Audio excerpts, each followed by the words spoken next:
오늘 우리에게 허락하신 하나님의 말씀입니다. 요한복음 16장 16절 말씀부터 24절까지의 말씀입니다. 다 같이 합독합니다. 조금 있으면 너희가 나를 보지 못하겠고 또 조금 있으면 나를 보리라 하시니 제자 중에서 서로 말하되 우리에게 말씀하신 바 조금 있으면 나를 보지 못하겠고 또 조금 있으면 나를 보리라 하시며 또 내가 아버지께로 감이라 하신 것이 무슨 말씀이냐 하고 또 말하되 조금 있으면이라 하신 말씀이 무슨 말씀이냐 무엇을 말씀하시는지 알지 못하노라 하거늘 예수께서 그 묻고자 함을 아시고 이르시되 내 말이 조금 있으면 나를 보지 못하겠고 또 조금 있으면 나를 보리라 하므로 서로 문의하니라. 내가 진실로 진실로 너희에게 이르노니 너희는 곡하고 애통하겠으나 세상은 기뻐하리라.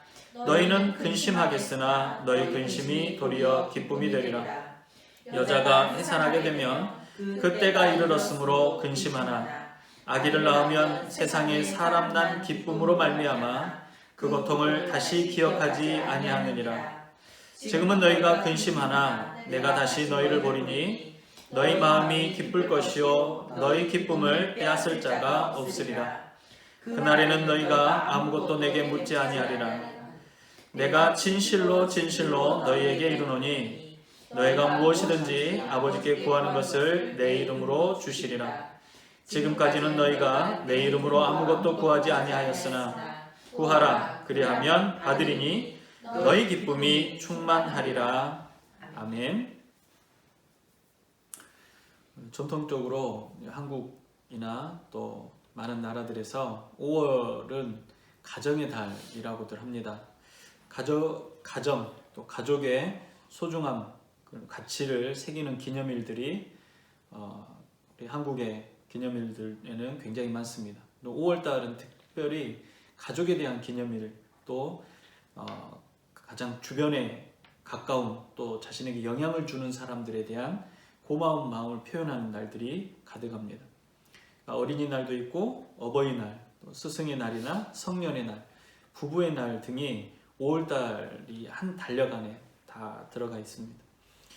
사람들은 어떤 날을 정해서 기념하고 의미를 두는 것을 좋아합니다. 본래 매일 매 순간 사랑을 전하고 기쁨을 전해야 하지만 그 해당하는 날에만 생각하고 표현하기 위해서 기념일을 정한 것은 아닙니다. 기념일을 정한 것은 그 기념일을 통해서 더 깊게 그 의미들을 되새기기 위함이고, 또 이 이스라엘의 절기나 이 성경에 하나님께서 우리에게 명령하신 절기들도 마찬가지로 그 날만을 특정해서 기념하거나 또 기억하거나 또 기뻐하는 것이 아니라 그것이 우리에게 어떤 의미가 있는지를 반드시 1년에 한 번 이상은 깨달아 알 수 있도록, 또 그것들을 통해서 은혜를 얻을 수 있도록 하는 것 같습니다. 매일 매 순간을 가치 있게 생각하고 사랑을 전하는 사람, 또 기념하는 사람은 누군가는 그랬습니다. 1등이라고 그랬고, 기념일은 잘 챙기지 못하지만 매 순간순간을 사랑하고 사랑을 전하고 가치롭게 사는 사람을 2등이라고 한답니다. 기념일만 잊지 않고 최선을 다해서 잘 챙기는 사람, 또 다른 시기에는 잘 보이지 않지만 어쨌든 기념일을 잘 챙기는 사람을 3등이라고 합니다. 4등은 나를 위한 기념일만 챙기는 사람을 4등이라고 합니다. 그런데 표현할 줄도 사랑할 줄도 기념일을 기억하거나 챙길 줄도 모르는 사람 몇 등일까요? 350등 정도 된답니다. 이 등수를 매기는 건 의미가 없지만 그만큼 우리가 어떤 곳에 가치를 두고 어떻게 살아가느냐에 따라서 굉장히 많은 차이가 있습니다. 사랑하는 사람이 가까이 있을 때, 내가 보려고 할 때 볼 수 있는 것, 내가 아무 때나 만날 수 있고 아무 시기에나 또 어떤 시간에나 볼 수 있을 때 볼 수 있다는 것, 그것만으로도 얼마나 큰 은혜고 큰 복인지 모릅니다. 만나고 싶을 때, 감사함을 표현하고 싶을 때 표현할 수 있다라는 것, 상대가 있다라는 것마저도 정말로 우리에게 좋은 은혜이고 가치입니다.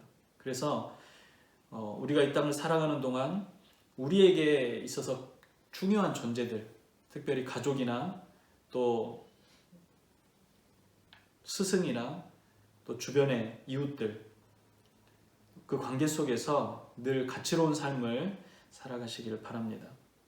어쩌면 이것이 창조자이신 하나님의 섭리이고 계획이라고 생각이 되어집니다. 끝까지 사랑하라고 하셨던 이 하나님의 말씀은 바로 우리에게 향하신, 우리가 이웃에게 또 우리가 하나님께 향하는 마음일 것입니다. 수천 년이 지나는 동안 정말로 많은 인류가 깨닫게 된 사실이 어쩌면 바로 이것일 겁니다. 그 사랑의 절정, 사랑의 최고 최고 가치라고 할 수 있는 것이 바로 예수님의 죽으심과 부활이라는 사실을 우리는 너무나도 명확하게 알고 있습니다. 결국 사랑하는 사람을 가치롭게 여기고 존중하는 것, 그것은 이 땅에 태어나는 모든 생명체, 온 우주의 가장 중요한 가치인데, 그것이 뭡니까? 바로 이 부활의 신앙에서부터 출발한다라고 할 수가 있습니다. 생명을 주시고자 하시는 이 하나님의 마음으로부터 출발한다라고 할 수 있습니다. 그래서 그 마음을 갖는 것, 그 가치를 갖는 것은 하루, 한순간만을 위한 것이 아니라 그리스도인이라면 당연히 그 삶을 통해서 늘 끊임없이 드러나야 하는 자세인 것 같습니다. 자주 이야기하는 그 유년 시절의 이야기가 있습니다. 어머님이 미용실을 하시고 그때 미용실은 굉장히 분주하고 바빴습니다. 새벽부터 밤늦은 시간까지. 그런데 미용실을 아무리 잘 되더라도 생활을 하려면 시장을 가야 합니다. 요즘처럼 배달이 잘 되는 시대가 아니었기 때문에 그때는 일부러 시장에 가서 물건을 사가지고 와서 그것으로 생활을 했죠. 미용실 문을 닫고 어머님이 이제 시장을 가실 때 되면 그때가 아마도 7살이나 8살, 9살 정도 아마 됐을 텐데 시장에 가면 얼마나 따라가고 싶겠습니까? 이 새로운 환경일 뿐만 아니라 평소에 볼 수 없는, 그리고 시장에 가면 항상 뭔가 얻어먹을 수 있는 정말로 맛있는 골목들이 많거든요. 근데 같이 가면 어머님이 얼마나 힘들었을까요? 뭐 사달라고 떼를 쓰고. 제 동생은 자전거 파는 곳을 지나가다가 사라진 거예요. 봤더니 자전거를 타고 도망을 가기 시작을 한 거예요. 자전거가 너무 갖고 싶은데 그 자전거를 사주라고 하면 안 사줄까봐 거기 진열되어 있는 자전거를 타고 도망가기 시작하니까 그 자전거 주인은, 파는 상점 주인 아저씨가 쫓아오고 그 소리를 듣고서야 동생이 이미 자전거를 타고 도망가고 있다는 사실을 알았을 정도. 그러니까 어머님이 그 두 아들을 데리고 시장에 가는 건 정말로 큰 일이었습니다. 그래서 형에게 동생을 잘 돌보게 하고 동생은 형의 말을 잘 듣도록 사고치지 않고 집을 잘 지키고 있으라고 이야기하시면서, 그러면 돌아오는 길에 번데기를 사가지고 오겠다라고 말씀을 하십니다.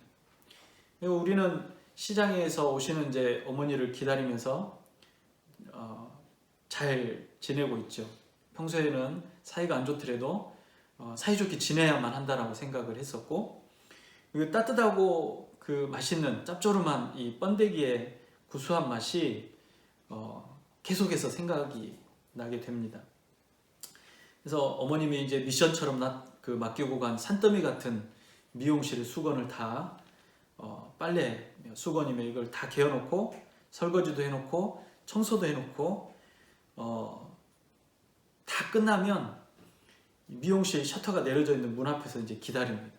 그러면 양손 가득 등에도 지고 손에도 가득 들고 오시는 이제 어머님을 보게 되죠. 근데 그 물건들을 하나하나 꺼낼 때 계속해서 우리는 그 어머님 손만 쳐다봅니다. 나올 때마다. 뭐가 나올 때를 기다리는 거죠? 번데기, 따뜻한 번데기가 나올 때마다 나올 거를 기대하고 기다리는데, 그 짐 속에 온기가 아직 남아있는 번데기가 나오면 환호성을 지르면서 그 번데기만 집어가지고 그 동생하고 나눠서 먹곤 했는데, 간혹 그 분주하다 보시면 번데기를 잊어버리고 그냥 오시는 경우가 간혹 있습니다. 그러면 어머님 그러시죠. 번데기 장사가 다 죽었더라. 그때 당시만 해도 어머님이 그렇게 얘기하시면 정말로 번데기 장사들이 다 죽은 줄 알았습니다. 늘 궁금했어요. 왜 중요한 날, 왜 우리 엄마가 시장을 가는 날 도대체 번데기 장사는 죽었는가 늘 궁금했는데, 어머님 시장을 가시면 그 생각을 하고 어머님한테 꼭 그렇게 얘기합니다. 번데기 장사가 죽으면 다른 번데기 장사도 좀 찾아서 꼭 사가지고 왔으면 좋겠다고. 성장하면서 우리는 이 어머니 손에 들려진 번데기처럼 세상이 주는 기쁨을 하나씩 알아가기 시작합니다. 사회적인 관계를 통해서 가치를 나누고 또 영향을 주고 또 영향을 받습니다. 때로는 말로 할 수 없는 고통을 당하기도 하고 정말로 어느 누구도 해줄 수 없는 큰 위로를 받기도 합니다. 그 모든 고통이 한순간에 잊혀지는 큰 기쁨을 누리기도 합니다.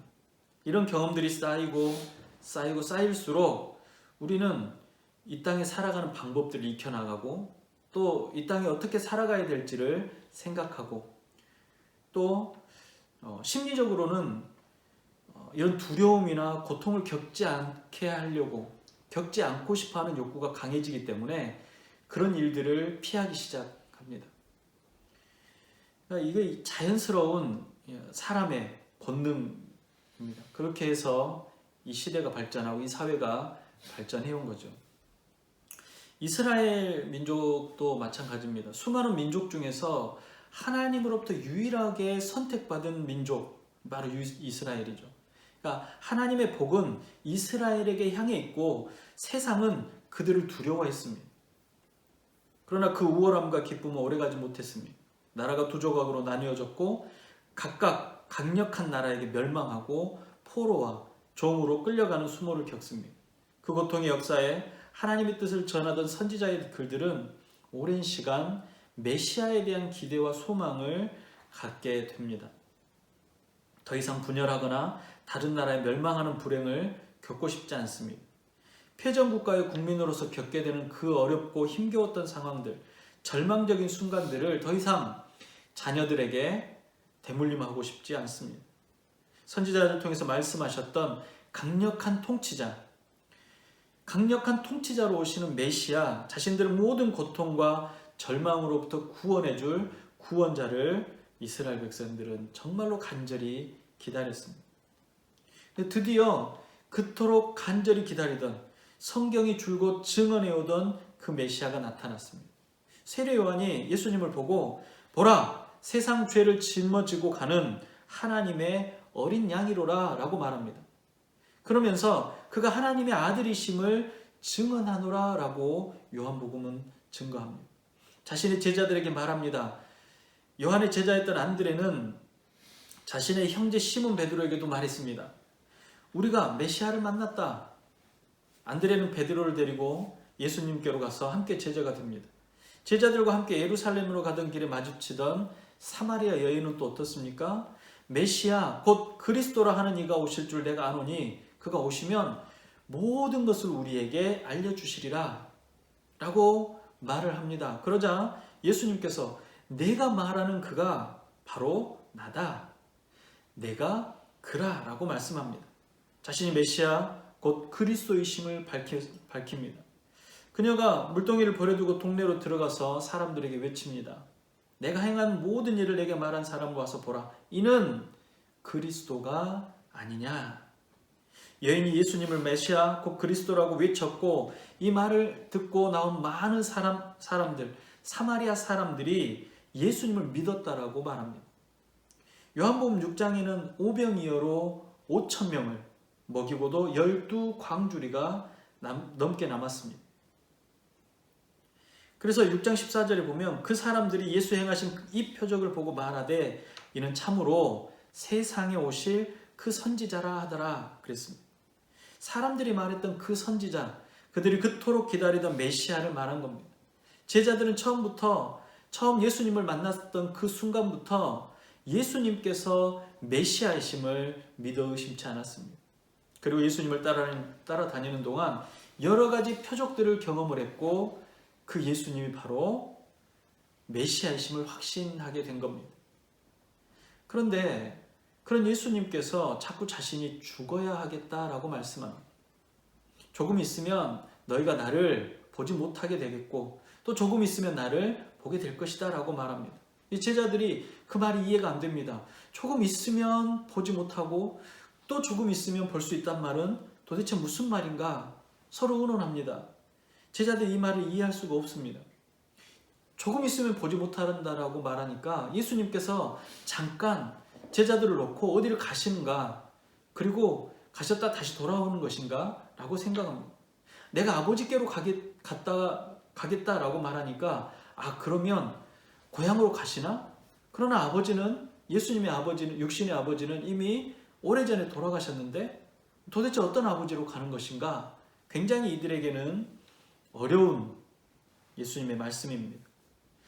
분명히 예수님께서는 메시아로 이 땅에 오셨고 그리스도이십니다. 수백 년 전 선지자들의 입들을 통해서, 그들의 글을 통해서 하나님께서 약속하신 바로 그분이시라는 겁니다. 메시아로 오신 분은 그들을 떠나지 않고 유대인을 위해 위대한 나라를 세워주실 분인데, 그분이 세우신 나라는 영원히 지속될 것이고 이 지긋지긋한 가난함과 배고픔, 또 이방의 나라들, 로마를 비롯한 강대국들을 박살내버릴 수 있는 강력한 지도자, 바로 그런 분이 오셨다라는 겁니다. 그런데 영원히 함께 하셔야 될 메시아이신 예수님께서 자꾸 아버지께 가신다는 겁니다. 자꾸 어디로 가셔야 되고 또 자신은 죽어야 하고 다시 살아나야 한다라고 말합니다. 20절과 22절입니다. 너희는 곡하고 애통하겠으나 세상은 기뻐하리라. 너희는 근심하겠으나 너희 근심이 도리어 기쁨이 되리라. 여자가 해산하게 되면 때가 이르렀으므로 근심하나 아기를 낳으면 세상에 사람 난 기쁨을 말미암아 그 고통을 다시 기억하지 아니하리라. 지금은 너희가 근심하겠으나 내가 다시 너희를 보리니 너희 마음이 기쁠 것이요 너희 기쁨을 빼앗을 자가 없으리라 라고 말합니다. 예수님의 이 초라한 죽음이 제자들에게 최고의 슬픔이 될 것이라고 말씀합니다. 십자가에 죽으실 것, 나무에 달리실 것, 모든 사람들의 저주를 받으며 달리실 것을 말씀하십니다. 고통스러운 일들이 곧 임하게 될 것을 말씀하시고, 제자들은 예수님의 말씀에 더 이상 귀 기울이고 싶지 않았습니다. 그 말씀을 듣고 싶지 않습니다. 아무리 기쁘고 좋은 일이라고 해도 예수님께서 사로잡히셔서 초라한 죽음으로 이루시려고 하시는 것을 도무지 이해할 수가 없는 겁니다. 정말로 초라한 방법입니다. 뭔가 큰 일을 이루시고 그 나라를 강력하게 만드시고 그리고 나서 죽으신다면 영광스러운 죽음이 되겠지만, 혁명을 일으키고 나라를 뒤집어 엎고 전 세계를 들었다 놨다 하면 영광스러운 일이겠지만, 그것이 아니라 예수님께서 지금 말씀하시는 것은 그때 당시에도 가장 초라한 방법입니다. 이해할 수 없는 방법입니다. 이러한 초라한 방법으로 대속하며 우리를 구원하시는 그 자체도 원하지 않는다라는 겁니다. 어쩌면 다른 방법이 분명 있을 거라고 생각합니다. 베드로는 예수님의 죽으심과 부활에 대해서 그리하지 마시고 그런 일이 일어나지 않도록 내가 막겠다라고까지 이야기합니다. 이 제자들은 예수님의 이 말씀을 늘 근심 어리게 들었고 그 말씀을 하실 때마다 그들은 고민했고 근심했습니다. 예수님께서 말씀하십니다. 너희는 마음에 근심하지 말라. 하나님을 믿으니 또 나를 믿으라. 내가 내 아버지 집에 거할 것이 많도다. 그렇지 않으면 너희에게 일렀으리라. 내가 너희를 위하여 거처를 예비하러 가노니 가서 너희를 위하여 거처를 예비하면 내가 다시 와서 너희를 내게로 영접하여 나 있는 곳으로 너희도 있게 하리라. 내가 어디로 가든지 그 길을 너희가 아느니라. 요한복음 14장입니다. 이 말을 들었던 도마가 뭐라고 하냐면 주께서 어디로 가시는지 우리가 알지 못하는데 그 길을 우리가 어떻게 가겠습니까? 주님은 이미 가셔서 그 길을 예비하시고 그 집을 구해 놓으시고 우리가 살 터전을 마련하시고 우리의 삶을 보장해 놓다고 말씀을 하셨습니다. 그런데 우리를 데리고 가시는 게 아니라 그 길을 우리는 알지 못하는데 우리가 어떻게 해서 그 길을 갈 수 있겠는가라고 말하는 겁니다. 도마는 굉장히 현실적인 사람이고 의심 많다라고 말하지만 사실은 도마는 의심이 많은 사람이 아니라 분명한 일에 거하는 사람입니다. 확신한 일에 거하는 사람입니다. 예수님께서 말씀하신 것을 확신하지 못했습니다. 그 말을 이해하지 못했기 때문이고 그 말이 무엇인지를 깨닫지 못했기 때문입니다. 그래서 아무리 예수님께서 설명했어도 빌립이나 유다 그리고 모든 제자들이 도무지 이해할 수 없었습니다. 지금 우리 앞에 계신 분은 메시아이시고 하나님의 아들이시고 지금까지 본 것은 그 어떤 사람도 이루지 못했던 일들, 그 어떤 선지자도 하지 못했던 일을 하고 계시는 분인데 왜 세상에서 가장 연약한 방법으로 죽어야 하고 우리와 함께 계셔서 우리를 다스려 주시는 것이 아니라 우리를 떠나신다라고 말씀하시는지 이해할 수 없다는 겁니다. 이미 많은 사람들이 메시아이심을 알고 있고 능력을 보이셨고 표적을 보이셨습니다. 그리고 스스로가 내가 바로 그라라고 말씀하셨고 내가 그리스도라고 말씀하셨는데 세상에 선포하고 약속하신 강력한 나라가 만들어져야 하는데 그것이 아니라는 겁니다. 이 제자들의 기쁨, 제자들이 생각하는 기쁨, 지금 이 상황, 지금까지 살아왔던 상황을 어렵고 힘들지만 이제 예수님께서 강력한 나라의 통치자가 되면 우리의 상황이 바뀌리라.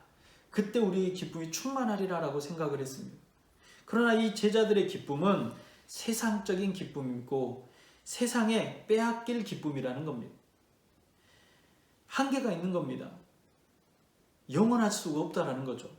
그러나 예수님께서는 먼저 말씀하셨던 것처럼 하나님 아버지가 계신 곳에 내가 있을 것이고 내가 있는 곳에 나를 믿는 너희도 있게 하기 위해서 조금 있으면 나를 보지 못하겠고 또 조금 있으면 나를 보게 될 것이라고 말씀하시는 겁니다.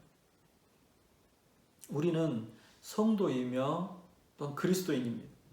그런데 우리는 제자들처럼 현재의 소망이 전부인 것처럼 믿으려고 합니다. 매일 기도하고 구합니다. 사업과 산업이 복을 받기를, 자녀가 잘 되고 좋은 직장을 다니고 평안한 삶을 살아가기를, 건강의 문제가 속히 해결되기를 기도합니다. 물론 주님 우리의 간구에 귀를 기울이시는 분이시고 우리가 원하는 것들을 허용하시고 허락하시는 분이십니다. 그러나 우리의 간구에 주님이 주권자가 되시는지, 우리의 간구에 주님이 주권적으로 역사하시게끔 우리가 그 자리를 내어드리는지 우리는 생각해 봐야 합니다.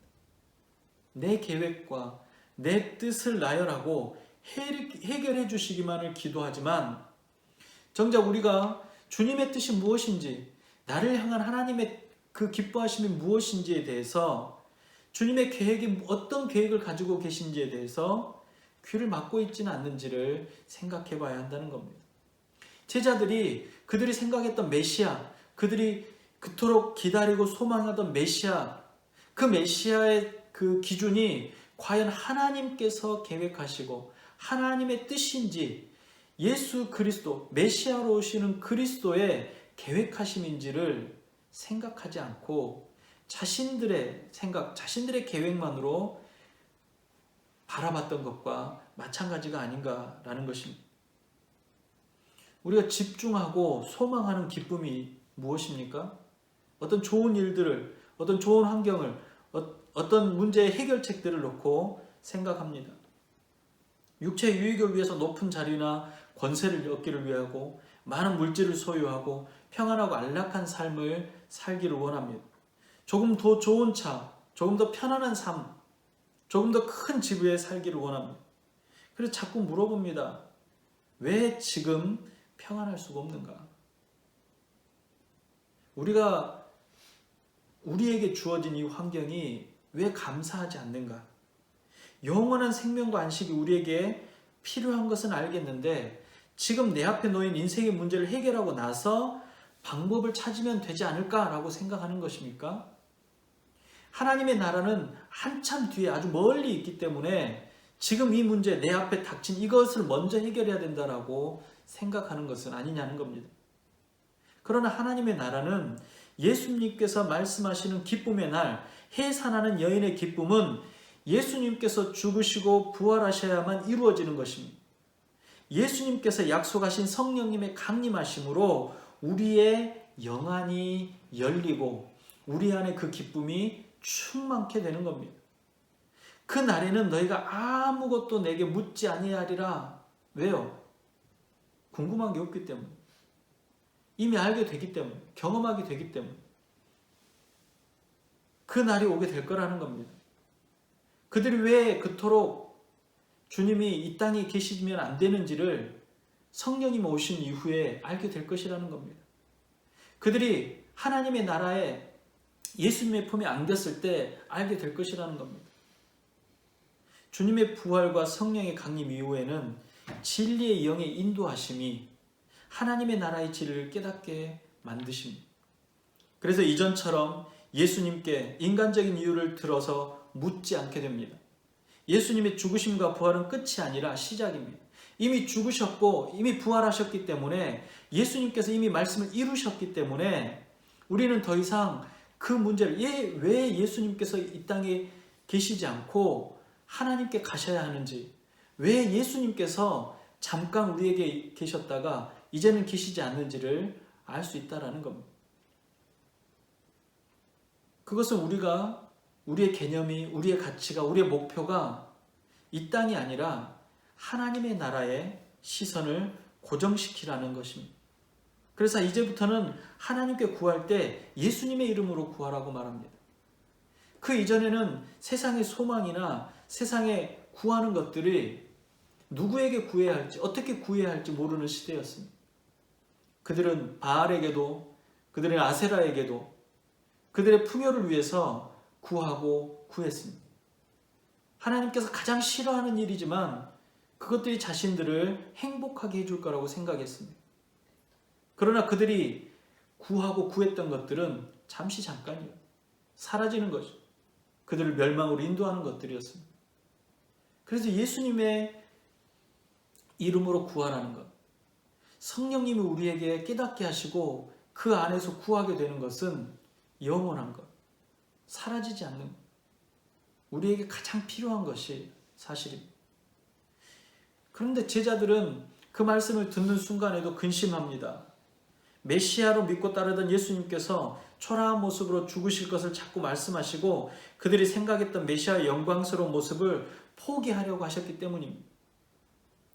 예수를 믿고 교회를 다니면 형통한 은혜가 있고 사업이 번창하고 사람이 복을 받거나 또 자녀가 잘 되고 좋은 학교에 떡하니 붙는 것 같은데 아니라는 겁니다. 우리 주님이 그것이 우리의 구하는 것의 가치, 구하는 것의 중심이 아니라는 것입니다.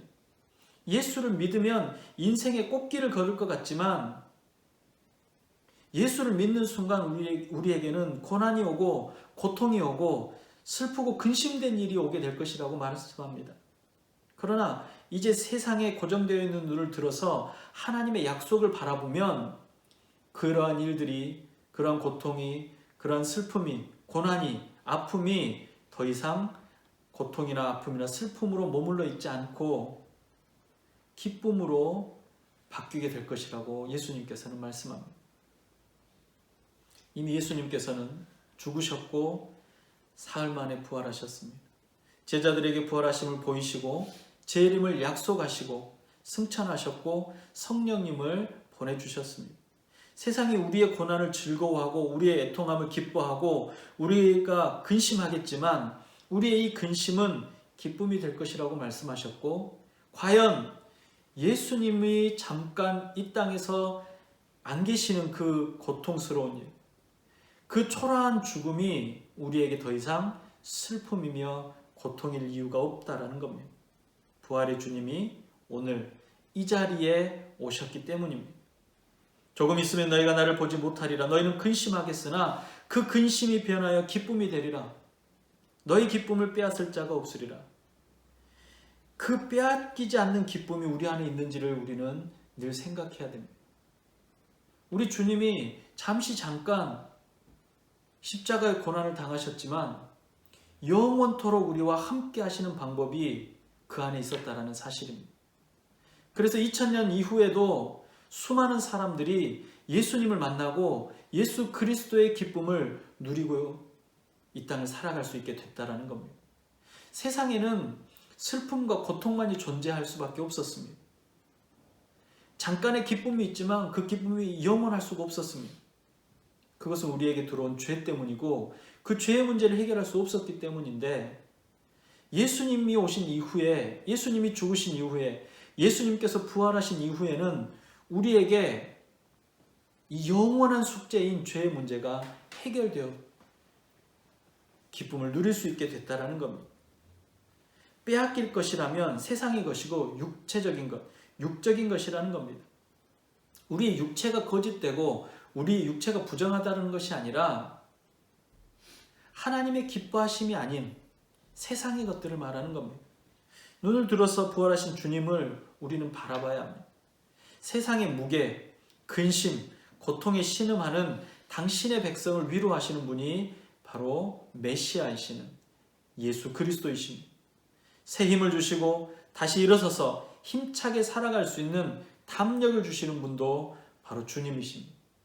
우리가 어려움에 처할 때, 고통스러운 순간에 우리에게 그 고통과 어려움 가운데 그 고통과 어려움을 잊어버리게 하시고 승리하게 하시고 새 힘을 주시게 하시는 분, 그 주님이 우리를 위해서 간구하시겠다라는 겁니다. 누구에게요? 창조자 하나님에게, 온 우주의 섭리자이신 하나님께 우리의 고통과 우리의 슬픔과 우리의 아픔을 위로하시겠다라고 하십니다. 우리의 기쁨이 충만하면 끝까지 승리하도록 역사하시는 분입니다. 해산하는 여인의 고통이 바로 그것입니다. 그 고통을 모두 잊어버릴 만큼 큰 기쁨이 우리에게 임하게 됐다라는 것입니다. 올 것입니다가 아니라 이미 임했다라는 사실을 기억하시기 바랍니다. 성령님의 강력한 역사가 흔들리지 않는 믿음으로 여러분들 안에 임하시기 바랍니다. 세상은 줄 수 없는 기쁨, 어떤 존재도 빼앗을 수 없는 기쁨이 저와 여러분들 안에 넘치시기를 주님의 이름으로 축복합니다. 기도하겠습니다.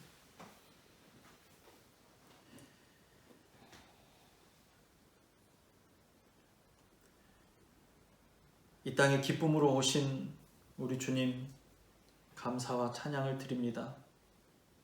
우리는 우리의 시각은, 우리의 시선은, 우리의 가치는, 우리의 목적은 늘 세상에 있기 쉽습니다.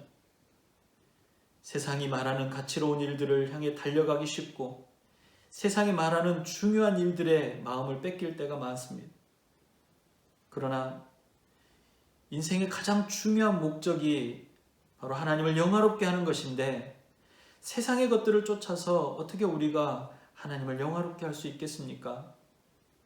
우리의 존재의 목적을 기억하게 하여 주시옵소서.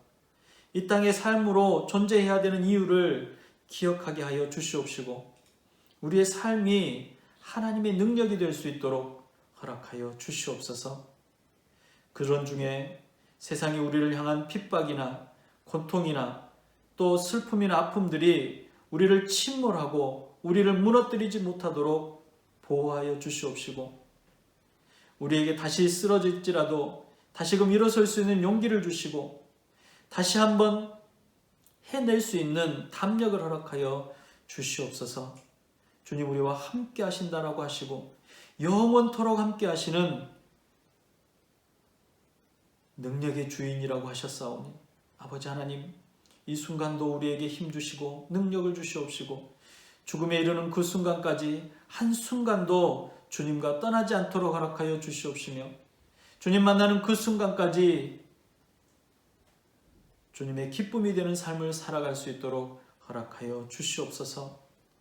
주님, 우리에게 빼앗기지 않는, 빼앗길 수 없는 기쁨을 허락해 주셔서 감사합니다. 이 기쁨이 있음을 기억하게 하여 주시옵시고 이 기쁨 가운데 이 땅을 살아가며 삶을 기뻐함으로 즐거워함으로 감사함으로 살아갈 수 있도록 인도하여 주시옵소서. 세상의 기쁨보다 주를 만나는 기쁨이, 주와 동행하는 기쁨이 우리 안에 더 크게, 더 확실하게, 더 분명하게 자리 잡을 수 있도록 인도하여 주시옵소서. 주님, 정말로 이 땅에 많은 사람들이 고통과 어려움 중에 있습니다. 그 어려움 중에 주님 만나는 은혜가 있게 하여 주시옵시고 주님과 동행하는 은혜가 있게 하여 주시옵시며 주님 만나는 기쁨이 있도록 허락하여 주시옵소서. 빼앗기지 않는 기쁨으로 인하여서 이 땅에서 당하는 고난과 고통이 이겨지는, 견뎌지고 승리되어지는 귀한 은혜가 있도록 허락하여 주시옵소서.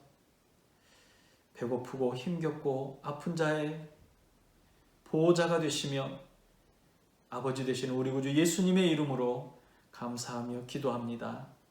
아멘. 기도하겠습니다. 지금은